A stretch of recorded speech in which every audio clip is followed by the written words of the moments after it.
Bro, alright, so this is like try I don't fucking know. But it's definitely like 6 or 7, maybe 8 videos that I deleted, dude. And this is honestly getting fucking annoying. I might just give me another phone or some shit. I don't know. But what's up, YouTube? It's your boy Young Queso, and today we finna be reacting to 10 most tragic incidents. And shit, we finna get straight into it, bro. I'm finna make sure my ass read screen recording. Like I said, sixth, seventh video. I'll tell you about a series of tragic events that left ordinary people face to face with an inevitable end. So, viewer discretion is advised.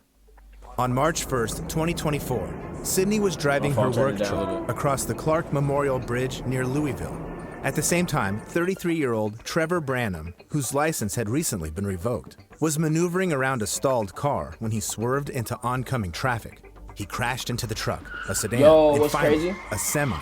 Meanwhile, Sydney, after narrowly avoiding the accident, was left dangling over the river, inches. Okay, and what I was basically about to say, this is kind of a similar video to what the hell I was just watching, because like I said, I had a bunch of videos that I was just going through trying to react to, get off. And yeah, nigga, none of them hoes work. So now I just switched the. Hey, bro, bear with me. That shit froze again. Hopefully no freezing. Hopefully none of that. She pressed the brake pedal as hard as she could, frozen in place, terrified that any moment would send her plunging into the depths. Even if she survived the fall, she would certainly drown because she couldn't swim. Every minute felt like an eternity to Sydney, and 40 minutes passed before help finally arrived. Well, I guess I can say the same thing on this video, nigga. If you have kids, or obviously it's gonna happen one day, but nigga, when you have kids, make sure you teach them little niggas how to swim, bro. It's a requirement on how to survive, nigga. If I don't know, it just started flooding in your house, and you had to get out through the top window. How you getting upstairs if your dumb ass can't swim? You can't walk underwater. I mean, nah, it don't work like that. You're not going nowhere, boy. Your ass gonna drown under there trying to walk. Yeah, bro, you just need to know how to swim. Everybody needs to know how to swim at any age, bro. The earlier the better, bro. It was a dangerous, extremely complicated rescue operation. But thankfully, disaster was avoided, and Sydney was eventually saved. As for Brandon, the pickup driver, my neighbors be fucking weird. They be doing shit at night. He now faces a list of charges and will answer in court. At least he won't be charged with involuntary manslaughter. Like Sydney, though, vowed never to cross that cursed bridge again. Unfortunately, not everyone is as lucky when it comes to learning from close calls. Wu Bin, a Chinese resident, had almost a decade of experience as a long-distance passenger bus driver. He logged nearly 1 million kilometers without a single accident or complaint from passengers. That's about 25 times around the Earth's equator. However, on May 29, 2012, Wu Bin became a true hero. As usual, he was driving his bus when passengers suddenly heard a loud crash. Wu slowly brought the bus to a stop and addressed the people inside. But they noticed he was deathly pale and barely standing. Wu instructed everyone to carefully exit the bus and then fell silent. What the passengers hadn't seen was that, just moments earlier, a massive piece of debris had crashed through the windshield, hitting Wu in the stomach and arms. It was a nearly 2-meter-long metal plate that shattered Wu's ribs. Hold on. I didn't see that in the video. Became a true hero. As usual, he was driving his bus when passengers suddenly heard a loud crash. Wu slowly brought the bus to a stop and addressed the people inside. But they noticed he was deathly pale and barely standing. Wu instructed everyone to carefully exit the bus and then fell silent. What the passengers hadn't seen was that, just moments earlier, a massive piece of debris had crashed through the windshield, hitting Wu in the stomach and arms. It was a nearly 2-meter-long metal plate that shattered Wu's ribs and shredded his liver. Despite the excruciating pain, he saved the lives of 24 passengers by managing to safely stop the bus. Sadly, Wu passed away 4 days later in the hospital. It turned out the metal piece that had so suddenly struck him was part of a truck's brake pad. While the police conducted their investigation, news of Wu Bin's heroic actions spread throughout the country. About 3,000 people attended his funeral to pay their respects. he was posthumously awarded the highest national honor. But this sacrifice wouldn't have been necessary had someone taken better care of their vehicle, much like the catastrophic event that struck in Fort Lauderdale. On December 1st, 2018, life in the town was going on as usual. Eladio Marquez, a pilot and instructor with 10 years of experience, and his former student were preparing for another flight. They took off in their small Cessna, but just a few minutes later, they reported some alarming news to the control tower. Their left engine had caught fire. Marquez received clearance for an emergency landing, but that landing never happened. A minute later, the plane crashed and exploded, hitting none other than a therapy center for children with autism. It was 2:22 p.m. when all 8 caregivers and 5 children heard the terrifying sound of... That's one of my fears. A lot of stuff is going to be like just me repeating it. You wouldn't know because the video would never be dropped. I deleted that shit. Why? The video kept fucking freezing. Yo, no. You have no idea how annoying that is. And I think it's getting worse on my phone. And I wish you could see the video, but you can't. I mean, it's nothing. Like on this, I got to get rid of it. I haven't done it yet. I'm getting off topic and shit, but yeah, that's one of my fears. Another one of my fears is I'm not thalassophobic. Thalassophobic? Yeah, let me be the fuck quiet. Thalassophobic. The impact. The teachers managed to grab the kids and rush them to the exit just seconds before the flames engulfed the building. Thanks to their quick reaction, no one in the center was harmed. The police launched an investigation, but it seemed like the malfunctioning engine hadn't been given enough attention in the hangar. However, the chilling truth is that you don't have to be in a plane crash to meet a tragic end. British woman Elena Struthers Gardner had experienced 2 fatal falls in her life. At 21, she fell from a horse, sustaining a severe injury that left her disabled. From then on, due to her spinal deformity and coordination issues, another thing I won't fuck with is horses too. But despite I will not fuck with Elena a horse. lived happily with her wife, they always Mandy, doing some shit, until she turned 60. Then, on November 22nd, 2018, Elena was at home drinking from her favorite glass with a metal straw. Mandy had always warned her to be careful, suspecting that these straws could be dangerous for people with limited mobility. I think I seen this when she fell and hit her eye. True. Out of nowhere, Elena lost her balance and fell, and the 8-inch metal straw went straight into her eye. She sustained a severe traumatic brain injury and passed away the next day in the hospital. This is especially terrifying because no one is safe from such fatal accidents. Sometimes, though, tragedy strikes when everything seems to be going perfectly. 23-year-old Peter Bioksong-Zuala had never been more nervous. These last His names team, are crazy, Bethlehem Vangthlang, part of an elite Indian amateur league, was about to take a free kick.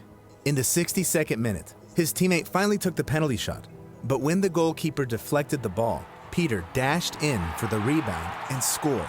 He immediately began celebrating with a series of victory flips. Yet after the second flip, he landed awkwardly, hit his head on the ground, and couldn't get back up. His teammates rushed over, quickly realizing something was terribly wrong. At the hospital, it was revealed that Peter had severely damaged his spinal cord. And despite the doctor's best efforts, Peter passed away later that day. This absurd tragedy confirmed that danger can literally be lurking right beneath our feet. This could have easily been the beginning of a horror Nigga movie. ended himself with a bag 83-year-old of fluid. Dorothy I mean, Louise that's the Downey way to go arrived out, at a ain't it? creepy old house on the edge of the woods in Salem. not. In reality, though, she was just there to help her daughter pack up and finally move out of the rundown place. She tried However, to tell while me in how the she kitchen, felt. I told her Dorothy pack it accidentally up. stepped on a rotten section of the floor and fell through, disappearing completely beneath it. Her daughter rushed to help, only to be stunned by what she saw. Under the floor was a well, nearly 15 meters deep. She couldn't do anything to save her mother and called the rescue team. Even they needed 4 hours to recover Dorothy's lifeless body from the narrow well. Well, I mean, Neither yeah, mother she nor definitely daughter had splat, any idea yeah. the deadly shaft existed, and it claimed Dorothy's life just as she was visiting the house for the last time. Damn. This coincidence feels like the result of some curse, just like the next story. On the night of March 26th, 2024, curse. Who the fuck 6 ain't tell me there was a construction hole in workers the were floor? doing scheduled repairs on the Francis Scott Key Bridge near Baltimore. Meanwhile, a nearly 300-meter container ship, the Dolly, had just left the port of Baltimore, heading for Sri Lanka. There were 21 crew members on board, all Another eager thing to finally go home, especially since... I'm not trying to talk too much over the video, but that's another thing I will not do. Something I said on the last one, something I will not do is hop on a boat. Nigga, do not ask me to get on a yacht. Do not ask me to sail to the Bermuda Triangle, nigga. I'm not going. I'm not going. I will not go. I'm not hopping on no boat, bro. No, bro. Have just for your own sake, look up what it looks like. Just look up what the sea looks like at nighttime. You will never want to hop on a boat, nigga. It don't matter what type of light you have. You can't see shit. There's no point in putting yourself on a boat, bro. The day before, unless you the Dolly had started experiencing sudden electrical failures. And at exactly 1:24 a.m., as the ship approached the Francis Scott Key Bridge, the power went out again. The engines stopped, and the massive vessel began drifting with the current. I mean, but the crew right here desperately cool. tried to restore power and correct the course. The power came back exactly a minute later, but by then, the Dolly was dangerously close to one of the bridge's supports. The crew immediately warned the authorities that a disaster was imminent. The police managed to close the bridge to traffic just in time before the Dolly collided with the support. In just 20 seconds, the central arch of the bridge was gone. But no one had time to warn the 6 workers who suddenly found themselves trapped between tons of twisted metal and concrete. Now, plunging into the river's fast-moving current, rescue teams arrived quickly. But in the dead of night, with zero visibility, this one not that bad though. It wasn't until dawn that the true scale of the... Unless you fall under all of that, you cooling for real. I mean, just hold on to something and just keep screaming. I mean, you won't die in this. I mean, unless you get caught under something. Catastrophe became clear. One of the largest shipping channels in the U.S. was now completely blocked, leading to nearly $3 billion in damages. However, the most horrifying part was that none of the workers survived. The last body was found and recovered by divers 6 weeks later. All 6 men were first-generation immigrants, hoping to achieve their American dream, and almost every one of them was a father of multiple children. Meanwhile, the Dolly crew remained unharmed. But for the rest of their lives, they'll know that if someone had insisted on fixing that faulty electrical system, those 6 workers would still be alive. And the psychological torment can often be just as horrifying as physical pain. I would have survived that shit. Shut your dumb ass up. 2024, Japanese woman Mika Yamaki was driving to the airport to pick up her husband. She was listening to the news on the radio when she suddenly heard that a disaster had occurred at the airport. And in the report, they mentioned the exact flight her husband was on. Just minutes earlier, Flight 516, arriving from Sapporo, had requested permission to land at Tokyo's Haneda Airport. The controllers confirmed the landing, and the pilots guided the Airbus with its 379 passengers onto the runway. At 5:46 p.m. local time, Flight 516 touched down. Seconds later, the plane unexpectedly burst into flames, sending a massive fireball into the sky. The Airbus 5:46 p.m. requested permission to land at Tokyo's Haneda Airport. The controllers confirmed the landing, and the pilots guided the Airbus with its 379 passengers onto the runway. At 5:46 p.m. local time, Flight 516 touched down. Seconds later, the plane unexpectedly burst into flames, sending a massive fireball into the sky. The Airbus continued to slide down the runway, leaving a trail of fire and thick smoke behind. It was only then that the passengers realized something had gone horribly wrong. The cabin started filling with toxic smoke, and the flight... And you want to know what I don't like about this? Okay, so I won't say it's a fear. I just don't like knowing I can't move type shit. And it's not that they tell you can't get up, because, I mean, you can get up, but you can't get off the plane because, I mean, we're not on the fucking floor. We're nowhere near the floor. I think it's like a story up, if I'm not mistaken. Yeah, a plane is a story up, like, cause then that would count as 2 stories if you go up 3. Hey, bro, I don't know how that shit work, but I'm pretty sure it's a story up. And a normal person isn't there, like, yeah, or I won't say a normal. Nah, hell no, no. A normal person is not making that fucking drop. Somebody's breaking ankles. Somebody's knees are popping out of place. A lot of shit is gonna happen. So you can't leave this. You just stuck on a plane, bruh. Attendants called for an emergency evacuation. Meanwhile, panic-stricken Mika Yamaki started calling her husband, and he answered. He was among the first to escape the inferno using the emergency slide. Okay. The rest of the passengers followed, while firefighters had already begun battling the flames. But as the minutes ticked by, the fire consumed more and more of the plane, requiring over 100 fire trucks to be deployed. And that wasn't all. Soon, the cause of the fire was revealed. It turned out that the massive Airbus had collided with a tiny Coast Guard plane during landing, and both aircraft instantly caught fire. When terrified Mika finally arrived at the airport, she learned that her husband was safe, as were the rest of the passengers and crew of Flight 516. Tragically, 5 of the 6 people on the Coast Guard plane died on the spot. Only the captain survived, but he was rushed to the hospital in critical condition. The investigation revealed that the disaster was caused by several factors. First, the Coast Guard pilot either didn't hear or didn't understand the controller's instruction to stay off the runway. Second, he turned off his radio to switch to another channel, missing the clearance for Flight 516 to land. And third, the airport was overwhelmed by the New Year holiday rush, and there wasn't enough staff to monitor everything. When employers or employees do their jobs poorly, countless innocent lives can be at risk. On December 24th, 2022, a truck set off from Richards Bay, South Africa, to Botswana, carrying a tanker with 60,000 liters of liquefied petroleum gas. However, on Christmas Eve, the driver mistakenly took a wrong turn and ended up in Boksburg. He was trying to get back en route when he came upon a tunnel under a railway crossing. What happened next will remain a mystery forever. Whether the driver didn't notice the height restriction sign or if it wasn't there at all, the truck got stuck right in the middle of the bridge. But that was far from his biggest problem, as within seconds he heard a hissing sound and smelled gas. The man immediately called an ambulance, feeling dizzy from the toxic fumes, and called the firefighters, fearing the tanker might ignite at any moment. But they didn't make it in time, and at 6:45 a.m., the gas exploded. When the fire engulfed everything around, 2 smaller explosions followed.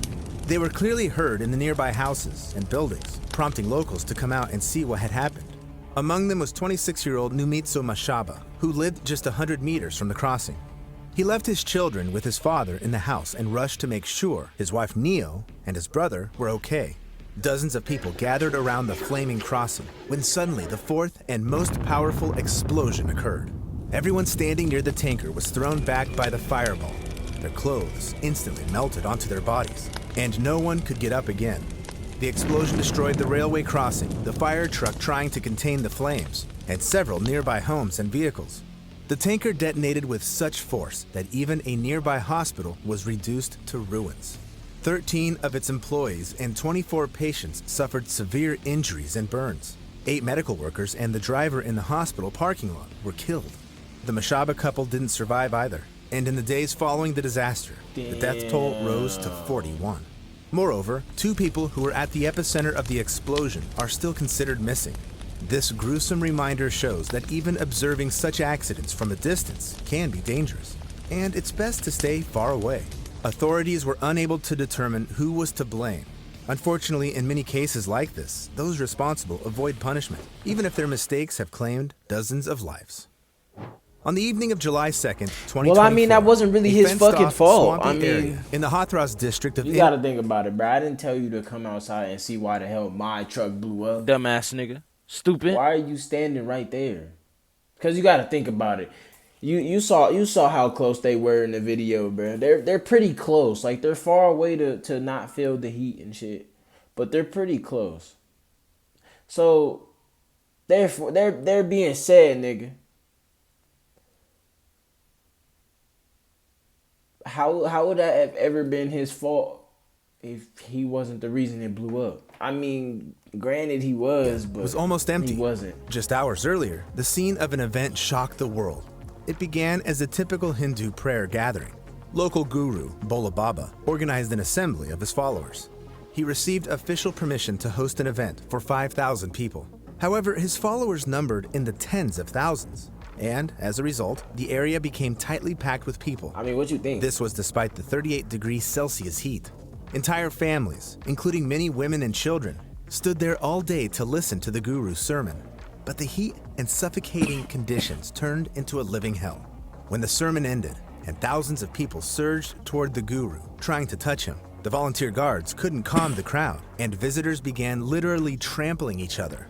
Those who tripped had no chance of getting up and were trampled to death. Moreover, due to the intense pressure, even those still standing were suffocating because their lungs had no room to expand. When the crowd finally thinned out, the ground was littered with bodies. Yeah, it took a long time to identify them all, but it was eventually revealed that 116 people perished in the stampede, the vast majority of whom were women and children. Unfortunately, deadly stampedes during religious pilgrimages happen all too often in India. Yet it seems as though no one truly takes action. These tragedies could be avoided if people recognize the risks of mass gatherings in time and left before disaster struck. Let's hope these tragic events only... Yeah, man. Shit like that is crazy. I couldn't do half of those things that were on there. Like a concert, I don't like... I'm not even a party nigga. I'm not gonna lie. I just recently started getting into more parties, clubs, / shit. And I'm still more of the stand to the side ass nigga. I don't fuck with big gatherings. So you couldn't ever catch me at no... I won't say that. Let me not say that. Not gonna whip. But you couldn't catch me at no concert, cuz. And yeah, I'm not getting on no boat. I've already explained that one enough. What else they had? Let me see. What else they had? That fire one was just, I mean, you couldn't escape that one. The victory flip. Could he really have escaped that one? I mean, we could all just say he shouldn't have done the flip, but come on now. It was a victory flip. Nah, hold on. The score was 0-1. There was no fucking reason for you to be flipping, cuz. Nah, he deserved that. Nah, I'm playing. He didn't deserve it, but... Nah, he definitely shouldn't have hit that flip. It was 0-1. That plane crash. I fuck with planes, I ain't gonna lie. I fuck with planes. Pray nothing bad happen. You feel me? You feel me? I didn't mean to do that. Let me re-pray that nothing bad happen. And, yeah, bruh. It's just those couple things I wouldn't do. Fuck with you later.